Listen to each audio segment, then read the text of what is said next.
What's up, guys? Welcome into the Fireside Bears YouTube channel. Usayd alongside Max Smith here. You can follow us on Twitter, YouTube, Facebook, TikTok, and Instagram at Fireside Bears. You can follow myself and Max on Twitter at Usayd and at Max Smith ESM.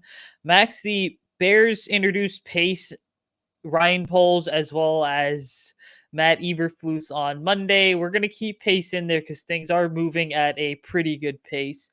But ultimately, the coaching staff is continuing to come together. Just over the last 5 to 6 days, we've seen Luke Getsy be named the offensive coordinator, the first really major hire. After that, the dominoes and the pieces to the coaching staff kind of started to come together. We had Tolbert be named the wide receivers coach and passing game coordinator. We had Alan Williams get promoted to defensive coordinator. We had Dave Borgonzi come over from Indianapolis as a linebackers coach. Andrew Janico's a QB coach, who a lot of people believe is a hidden gem. Chris Morgan getting the nod at OL coach. But man, how you doing? Everything's coming together. Yeah, it's exciting. I think early front runners here in the NFC North looks like the Bears are just running away with this offseason. I mean, we look at the brain drain and Green Bay, people jumping ship. We're looking at people fleeing Minnesota, right? I mean, we have to address the elephant in the room, which is the past 48 hours, the entire Minnesota Vikings fan base thought that they had Mr. Harbaugh coming into town, right? Turns out he did come to town. He sat there for 9 hours and turned around and went right back to Ann Arbor. Well, he'll be coaching the Wolverines next year. So, I think a lot of Bears fans are excited, and I think rightfully so. And I think the NFC North is definitely put on notice, and I think the league should be paying close attention to what's happening in Hallis Hall right now. Yeah, I want to talk about, the rest of the NFC North in general, because when you look back at this division just over the last 10 seasons, basically, it's always pretty much been the Packers and then the Bears or Vikings. And, occasionally you have a year or two in there where the Lions are good. But when you look at this offseason in general, there's going to be a serious turning of the tide where going into the 2022 season, we don't know who's going to be at the top. You look at Minnesota, and we can break down the NFC North real quick here before we get into the coaching staff. But you look at Minnesota, I mean, they don't really have that many building blocks on offense outside of guys like Irv Smith Jr., Dalvin Cook, Justin Jefferson's the big one. Of course, their big question is quarterback. And then you look at the Lions. Listen, they played hard for Dan Campbell last year, but they didn't win a lot of games, but hey, they're still a team to watch because they played harder than a lot of people expected. And then you look at the Packers, and it's just like there's so much uncertainty.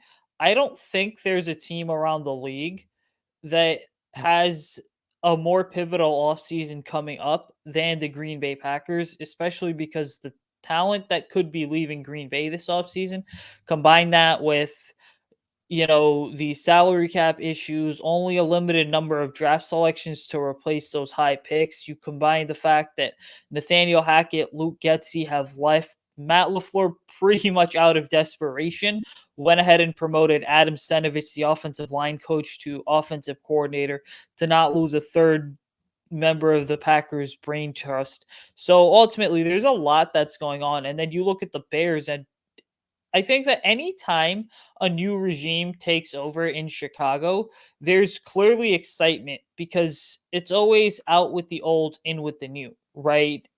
In the Bears case, though, it's okay to be optimistic, but I also think time is going to tell. But everything does seem to slowly be falling in place. Yeah, and I mean, there's definite reason for Bears fans to be cautiously optimistic here moving forward, right? After everything that we've just experienced, 100%. But if there's and you tweeted this out, and I think it's a really good indicator of what's to come, is look at how many coaches are jumping positions and making lateral movements over to the Chicago Bears right now. There's obviously some sort of buzz in coaching inner circles that are saying, hey, Chicago's a place to be right now, right? Nearly the entire defensive staff for the Indianapolis Colts decided that they're going to take the same exact jobs. One or two are going to have promotions with Eberflus here in Chicago, right? That's massive. That doesn't happen every day. Good coaches are able to pull talent from the teams that they left. It's very clear that everybody who's jumping ship over to Chicago are doing so because they trust Eberflus and they know that what the type of program that he can build. and how they're going to help them succeed as well as players, right? Because we always think about players, but we're also thinking about these coaches, especially many of whom are young and are trying to build their careers as well. So in order to do that, they have to have a successful product on the field, right? And why not jump to a ship that you think is going to produce a better product than the one that you're currently at because of the guy who's leading the ship? So when we're looking at Matt Eberflus, and I know a lot of fans were really upset when he was first announced, but if you watch our video, we get into some pretty high detail about how we think we're excited about what's to come. And sure enough, he's put together a pretty brilliant staff. Now, I know Joe Brady unfortunately said no to quarterbacks coach or whatever position that we were interviewing him for, and he'll be helping out with the Buffalo Bills. I understand it 100%. It's a great ship to be aboard on as well. But looking at it all in all, you know, I think that there's a lot to love with it's just exciting. Like there's so much at once that it's a lot to keep track of. But no, we're going to break down exactly Tyke Tolbert, Alan Williams, Dave Borgonzi, Chris Morgan, and some of the other additions that the Bears have brought, as well as some targets that we're potentially looking at as well at special teams. Yeah, I mean, I just, I want to get, I think we also need to lay something out there regarding the coaching staff is that a lot of these coaches that were coming over, take, for example, a Borgonzi or an Alan Williams or an Andrew Janico, even Chris Morgan, wherever they were, they had pretty much a job solidified for 2022. Okay. Now I understand nothing's guaranteed, but these guys were going to have a job with their respective organizations in 2022. So when you move from one location to another location, so from like Minnesota to Chicago in Janico's case, essentially what tends to happen is there's an increased kind of chance that your job security is at risk. And the reason I say that is because you're basically starting all over from scratch. Yeah, people are going to consider and say, well, look at what this coach did or this coordinator did or this position coach ended up doing. But at the end of the day, you know what? When you start all over with a new team, it's basically like, an increased risk of job security and you're starting from scratch. And so your job security might not be the greatest, but also there is a bit of something that I look at the staff and say that, hey, a lot of these guys have the makings of being coordinators in the NFL someday. You look at, and let's just get right into it. Tyke Tolbert's a relatively older guy. I think he's in his mid 50s, and he's been a really good wide receivers coach around the NFL for the last couple of years. I know that a lot of people are going to say, well, he's from the New York Giants and they've had a really bad, basically 3 or 4 years under Pat Shurmur and Joe Judge. And their most consistent product was Darius Slayton, a 2019 fifth round pick. Well, there's two things to take away from that. Number one, Tober's ability to get the most out of a guy like Darius Slayton really just goes ahead and shows he's got an eye for developing talent. He knows how to identify good wide receivers and have them break out. Because again, I was covering the New York Giants in 2019 or 20 with our guy Anthony Rivardo, doing a podcast with him. And Darius Slayton's a name we would talk about every single week as someone that was an impact rookie. So Tober's been able to develop players. Now, unfortunately, when players go down with injury, coaches can't really do anything. But I think that looking at the way the wide receiver room is going to be reshaped next season around Darnell Mooney and possibly Marquise Goodwin and Dez Newsome, I think the potential there with a veteran mind like Tolbert is higher than ever. Yeah, Tyke Tolbert's a fantastic hire, and he's kind of a guy that's been around the league for a long time, but with good reason. Some of the wide receiver rooms he's had the opportunity to coach have been absolutely killer. And that's really exciting, right? And I mean, a lot of people are concerned because he comes from a program, New York Giants, that hasn't seen success recently. But if there's been one diamond in the rough for the New York Giants organization over the past 3 years since he's been there, has been the wide receivers, right? There's just a lot to like in this hire, and he's also stepping in and assisting with the passing game coordinator. So he's taking a bit of the job up And there are some analysts and some players across the league that think that he could be a potential head coaching candidate down the line. That window is kind of closing, but of course he's been.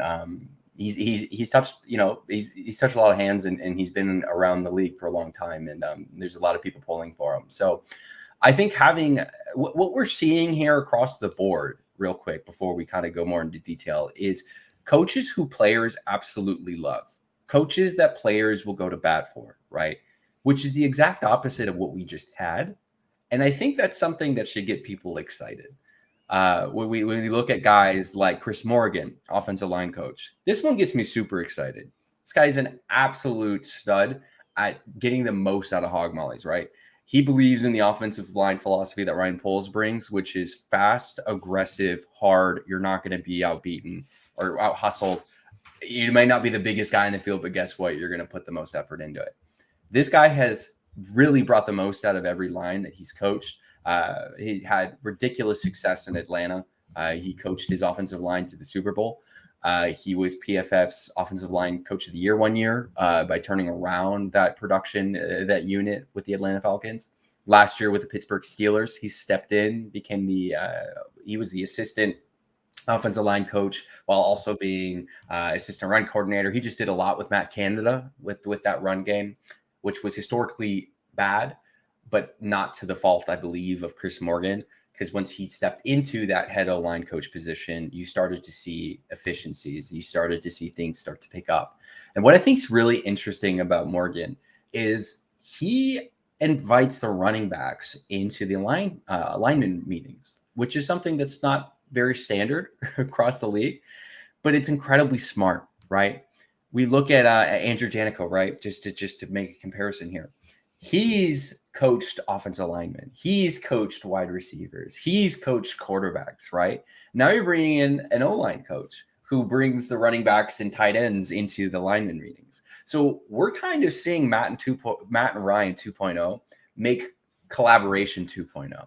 That's a really negative word for a lot of Bears fans to hear, but we could potentially be seeing it in a way that's actually effective. Because collaboration at the end of the day is never a bad thing. It's just a bad thing when Matt Nagy and Ryan Pace say it. But if we're seeing it in practice, we're seeing Justin Fields meet with the offensive line coach, meet with the offensive line in general, right? Sit in meetings, understand how that works. Meet with Matt Eberflus, understand how certain D schemes work, right? Meet with Janico and the wide receivers with and understand exactly how that room works. Like, that's what we want. We want a quarterback who understands every phase of the ball. And we want running backs who understand every phase of the ball. We want wide receivers who understand every phase of the ball. The more smart your team can be, the better they're gonna perform in these systems that this offensive coaches and the defensive staff, just the staff altogether, are building. And I want to add something on to Chris Morgan because that was a phenomenal breakdown. But when you look at his time with the Atlanta Falcons, he was also a run game coordinator for a season. And look, the Falcons had some turnover at the running back position, especially after the Super Bowl, where it's like they moved on from Tevin Coleman and Devontae Freeman. But something you have to understand is that Coleman and Freeman were legitimately a duo that defenses needed to game plan for on any given Sunday or Monday or Thursday. But the reason I bring Chris Morgan's experience as run game coordinator up is because when you look at the way that the Bears are trending, you look at some of those hires they've made, and then you add in the fact that the running back position is going to be the strongest on the roster. Combine that with the offense that Luke Getsy's expected to run, you know what? The Bears are very much going to be a run-heavy team in 2022. And it's not just going to be a combination of, using Justin Fields' mobility as well as running backs on the RPOs because it's going to keep defenses on edge. It's going to be something where it's just what the current regime is going to do to make sure the Bears stay competitive. Because, again, the Bears are not just going to lose games for the sake of getting a higher draft pick in 2023. The Bears are legitimately going to go out, compete, and fight hard. That's the vibe I get from guys like Morgan, Tolbert, Matt Eberflus too. But another interesting name for me, I think, is Dave Borgonzi, because Borgonzi spent time in Indianapolis as the linebackers coach for Matt Eberflus. Now, Borgonzi brings a lot of experience to the table because I believe there's also a point he was in Dallas under Matt Eberflus. Now, the reason I think Borgonzi is such an intriguing ad is simply because he essentially helped Darius Leonard become one of the best linebackers in the NFL. I know that a lot of Bears fans kind of have this vendetta, I should say, against players like Fred Warner and Darius Leonard simply because they get all the recognition in the world. And then there's Roquan Smith that's over here that's a top 10 pick that doesn't really get as much recognition or has not gotten a Pro Bowl berth yet. Well, ultimately, when you look at Borgonzi, I think he's going to come in, he's going to take the linebacker position to the next level because people I talk to around the league and that are kind of in the know do tell me that the Bears were actively under Ryan Pace and Matt Nagy, by the way. The Bears were actively looking at middle linebackers for the 2022 NFL draft class. And by the way, there's a couple SEC guys in there too. You might want to keep your eye on. I understand it was under Pace and Nagy, and there's an entirely new regime in town. But hey, if they keep this college scouting department intact, that information is going to be very valuable. I'm just saying. Yeah, 100%. Bears, Ryan Poles, Eberflus, they need to keep Mark Sadowski 100%. I think one of the diamonds of the rough in the Pace regime was half of Ryan Pace's decisions. Mark Sadowski and, of course, Champ Kelly, who is now, congratulations, assistant GM. They love them so much, they made a position for him. Because remember, assistant GM isn't a position that every team has or needs to have. But incredible stuff for Champ Kelly. And I'm really happy to see that for him. Borgonzi is an incredibly great hire. Again, pulling him over from the Colts. Eberflus just has that ability. What we know from Borgonzi is he's a really smart guy. And you're completely right. He got a lot out of that Indianapolis Colts unit. But he's from a pretty good pedigree. And it's also important to note that his brother, right, Mike Borgonzi, is a director of football ops for the who? The Kansas City Chiefs. So there's connections all across the board here, right? It seems like there's a meeting of minds across the NFL that have been watching and coaching and doing incredibly well in their old programs that are all now convening, right? It's like we're assembling the Avengers, kind of like people were doing their own things incredibly well, and now they're coming together to try to fit it all for the game plan and the vision, right? That Matt Eberflus gave to Ryan Poles, and now we're starting to see it come to fruition. And I think it's incredibly important to note that outside of Joe Brady, there's only been what? That's it on coaches that weren't first selections, right? All of these guys, all of these names were the first guys that Eberflus and Poles reached out to and said, I want you on my team. I want you being a part of the future of the Chicago Bears. All of them but one said no. That is incredibly telling of just how much buy-in these guys have from the incoming staff. And it's exciting, right? It should get you pumped up. It should get you ready. Because, I mean, look at all these other organizations. I mean, heck, there's our neighbors to the northwest, or the northwest up there. Had to think about the map real quick. Still don't have a head coach. I mean, they do, but it took them how long? And who are the other teams that don't have a head coach? The Jacksonville Jaguars and the Texans? That's not great company to be in, right? So for us to already essentially be nearing the finish of our entire redeveloping of the coaching room and of the front office is just telling that people are excited. People want to be in Chicago. People want to be around Matt Eberflus and Ryan Poles. People want to take a look at swing at this roster. People may buy into what George McCaskey's vision is, right? Like it's something that maybe we need to take a step back and take a breather and go, okay, I think we're in good hands here. Yeah, and when you look at some of these coaches, I mean, I want to shift the focus over to Alan Williams, who again was someone else that was an assistant under Matt Eberflus in Indianapolis. Eberflus has basically shown us, hey, we are going to bring the Indianapolis Colts defense and make it the Chicago Bears defense to just mold the Bears, which is totally fine. But when you look at Alan Williams, and I think it's very interesting because he's the Bears' new defensive coordinator, and his background includes safeties along with defensive backs. That's pretty key right there because, again, the Bears are going to have a secondary that needs to be overhauled this offseason. Matt Eberflus has also got 7 or 8 seasons of coaching experience under his belt in terms of coaching DBs. So when you bring someone over like Williams, what happens is they you're getting a coach that knows how to develop talent. You're getting a coach that basically did not even have a first round defensive back drafted during his time in Indianapolis. All the players that they drafted were second round or later. And then I believe that Xavier Rhodes, whose career was killed by Mike Zimmer in Minnesota, and then the Colts went out and signed him. What had happened is even Rhodes was a first round pick in 2013, but again, he wasn't selected by the Vikings. That just really goes to show that Williams has done a phenomenal job getting the best out of guys like Brock Yassin, along with someone like a Pierre Desir, for example. Okay. And then the secondary, too, you look at, the safeties. Julian Blackman's another one, was a second round pick in, I believe, 2020, and is quickly emerging as one of the best safeties in the NFL. So now what's happening is we're seeing that smart coaching is essentially going to be a reason that the Bears secondary is automatically going to become a major strength of the team in 2020 in 2022, because you already have a really good cornerback in Jalen Johnson. You've got a good safety on the back end in Eddie Jackson.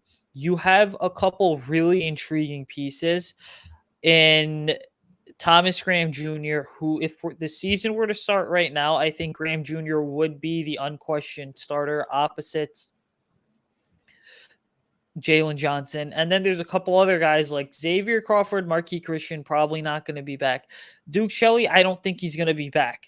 But then Kendall Vilder's an interesting one who I feel like the Bears need to kind of figure out what they want to do with Kendall Vilder, specifically because he's a cornerback even during his college days at Georgia Southern, I believe.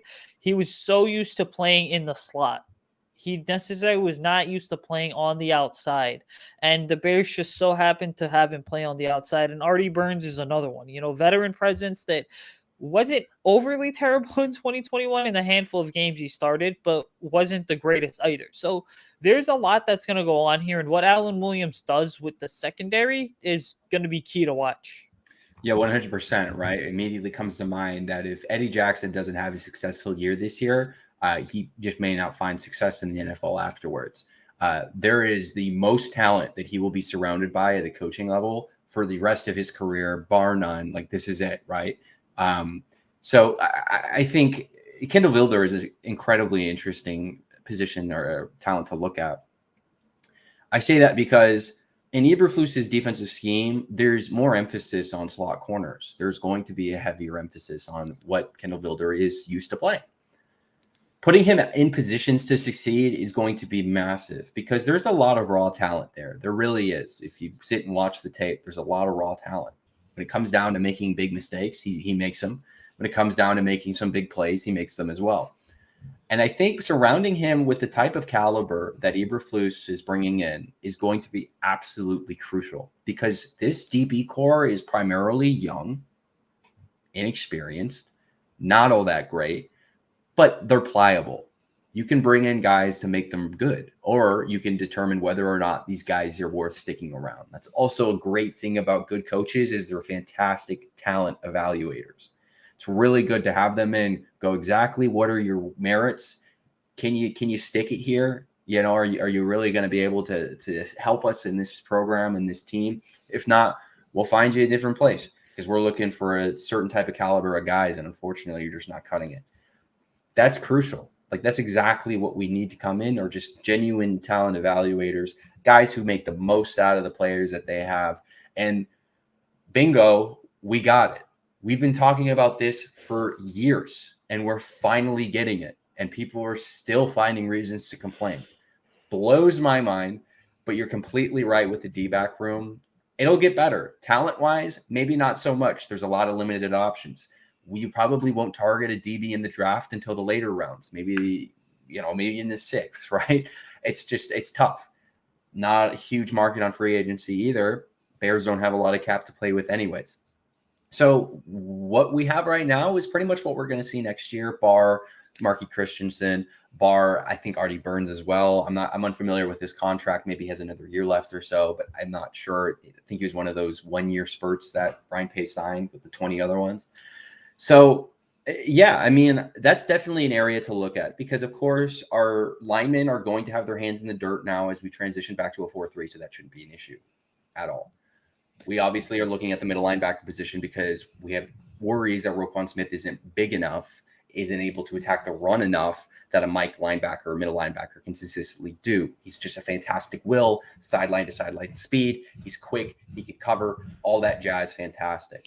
So when we're looking at the defense, and this is Matt and Ryan 2.0, what they're going to be looking at is where do I fix the holes in the secondary? Where do I fix the holes at linebacker?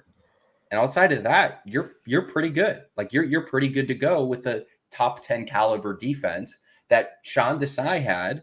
Just, and to his credit, he did a pretty good job. And I mean, obviously, he's looking at a position in Las Vegas right now, so there's a lot to like. Yeah, hopefully Sean gets that gig in Las Vegas, and I think he will because he showed us one thing last year. I'm going to make this defense work without Khalil Mack and Akeem Hicks for most of this season.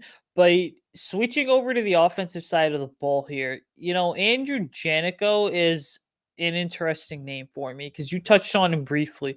But when you look at Janico, I mean, he was someone that was a quarterback's coach, then kind of got his start in the NFL, became an offensive line coach, a co-offensive line coach, was tasked with training and coaching wide receivers. And for those of you that didn't know, Janico was the Vikings wide receiver coach in 2020 when they hired some guy named not hired, but I'm sorry, they drafted some guy named Justin Jefferson. Well, I guess you could say drafting is also hiring. But anyway, they drafted some guy named Justin Jefferson who went on to have a really good career or really good rookie season, I should say. Last season, he was the Vikings quarterback coach. And so he kind of makes a linear move knowing that to coach Justin Fields, because this regime is going to be here for at least the next 3 seasons, is much better than having the coach under a quarterback's coach and a head coach that I may not necessarily be familiar with, knowing that Kirk Cousins literally has 1 year left of his giant deal. So Janico's making this move for long-term job security, but also because I think the upside is incredibly high. Because has he come up mainly under Mike Zimmer? Yeah. But I also think that when you look at the Vikings just over the last couple of years, yes, Kirk Cousins has been there since 2018. But ultimately, when you look at this team, they did cycle through a couple quarterbacks, right? There were guys like Teddy Bridgewater, who at one point was drafted in 2014 and deemed to be the future in Minnesota before that gruesome knee injury. And then Sam Bradford too. So the point is Janikos and Case Keenum. So Janikos essentially seen turmoil at the quarterback position, but has also kind of seen how, despite that turmoil, this is how you go about just being able to really get the best out of any player. Yeah, Janik was an interesting hire. I know a lot of people are really high on it. I'm a little skeptical. I'm not sure if I absolutely love it. But here's my silver lining is it's a give and take. The guy's unproven, right? He has 1 year as a quarterback coach essentially at a professional level. He played quarterback, which is huge. Quarterback coaches who played the position are typically better than those who did it, right? I mean, I think that's something that I can say without causing a bunch of controversy. Ideally, we would like to bring in a guy who is like an expert, is amazing at what he does, is going to be able to put Justin Fields in all of the situations and teach him everything he needs to know to succeed. But here's the thing, and here's what we need to remind ourselves is there are 2 quarterback coaches on this staff now. One who was with Aaron Rodgers for a long time, and 2 who was just with Kirk Cousins. So even if Andrew Janico doesn't know all the answers 100% of the time, guess what? Your offensive coordinator, Luke Getsy, probably does. So if there's a good opportunity for Janico to learn and to grow, it's in Chicago. It makes perfect sense why he would make that lateral move. But 2, what we talked about in the Luke Getsy video was the prospect of opening up a revolving door for the Chicago Bears at the offensive coordinator position. By having Janico here at the quarterback position or quarterback coach for a year or two, maybe he gets promoted to passing game coordinator. Who knows? Maybe he takes a different position. Maybe he leaves. Who knows? But if Getsy ends up taking a head coaching position, we're assuming that everything goes well and that the Bears crush it. Justin Fields looks like, he reaches the potential that we know that he has. Guess what? Andrew Janico could be promoted to offensive coordinator because he sat under Getsy. He helped Justin Fields, and he can put that on his resume and go, look, guys, why would you want to look outside of the organization? I've been here the entire time. So that's what we're looking at. We're looking at an organization that's building a long-term plan, which is crucial, which is what I love, because we're not trying to win now, right? We're not trying to, we can. We could, but we're not trying to we have to give it all right now. We have to trade every single draft pick we have, and we need to move all of our useless talent. We need to clear up as much cap space as possible. No, that's not what they're doing.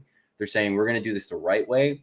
If it goes the long way, so be it. But we're going to mold this team. We're going to mold this organization into an incubator for success so that other teams look at Chicago, from the players to the coaches, and go, what they're doing is great, right? We're talking about the Kansas City system. We talk about the Kansas City system. It's time that we start talking about the Chicago system, right? People are going to look at us as a beacon of where talent in the NFL resides. I'm 100% positive that's what Eberflus talked to Poles about, and Poles 100% agreed, because we're seeing the early foundations of it right now. Oh, and by the way, I just want to make a quick side note with Andrew Janico is that in 2018, he was basically named the co-O-line coach alongside for the Vikings, by the way, but he was named the co-O-line coach alongside some guy named Clancy Barone, who is currently a tight ends coach or was a tight ends coach for the Chicago Bears for 2 seasons. And so another thing to understand about Janico is that he essentially, right, was promoted to QB coach last season in like February or something. But it's worth noting because a lot of his body of work has been done under Clint Kubiak, by the way, as a QB coach. It was done under solely Clint Kubiak, who's promoted to offensive coordinator. And Clint Kubiak just so happens to get his NFL bloodlines from Gary Kubiak. And I know Gary was in Minnesota for a while too, kind of after having been out and, working a bit with the Broncos, stepping away from the game. But really what it goes to show is that Kubiak's the reason the Bears went ahead. The Vikings went ahead and started this like run heavy approach, okay, where everything kind of runs through Dalvin Cook. And so again, it's another one of those classic cases. Like I said it again, when you look at the Bears hirings this offseason, especially on offense, there's one key theme that sticks out. Getsy, Chris Morgan, Janico, you know what? These are people, these are coaches that are willing to commit to a run first philosophy. And Eberflus just got done being in Indianapolis, where Jonathan Taylor had a breakout season. So he knows the value and importance of a damn good running game and just what it can do for a quarterback who's still trying to get his feet underneath him. Yeah, that last part is crucial, right? If Justin Fields is having a bad game or he needs to get into his rhythm, offense can rely on a killer run game. You can run first all you want. You're still going to have to pass. We're in a pass first league. But if you have the opportunity to really rely on your running back in opportunities, right, where you just can't, or you're not sure, or your sophomore year quarterback's having troubles, absolutely crucial.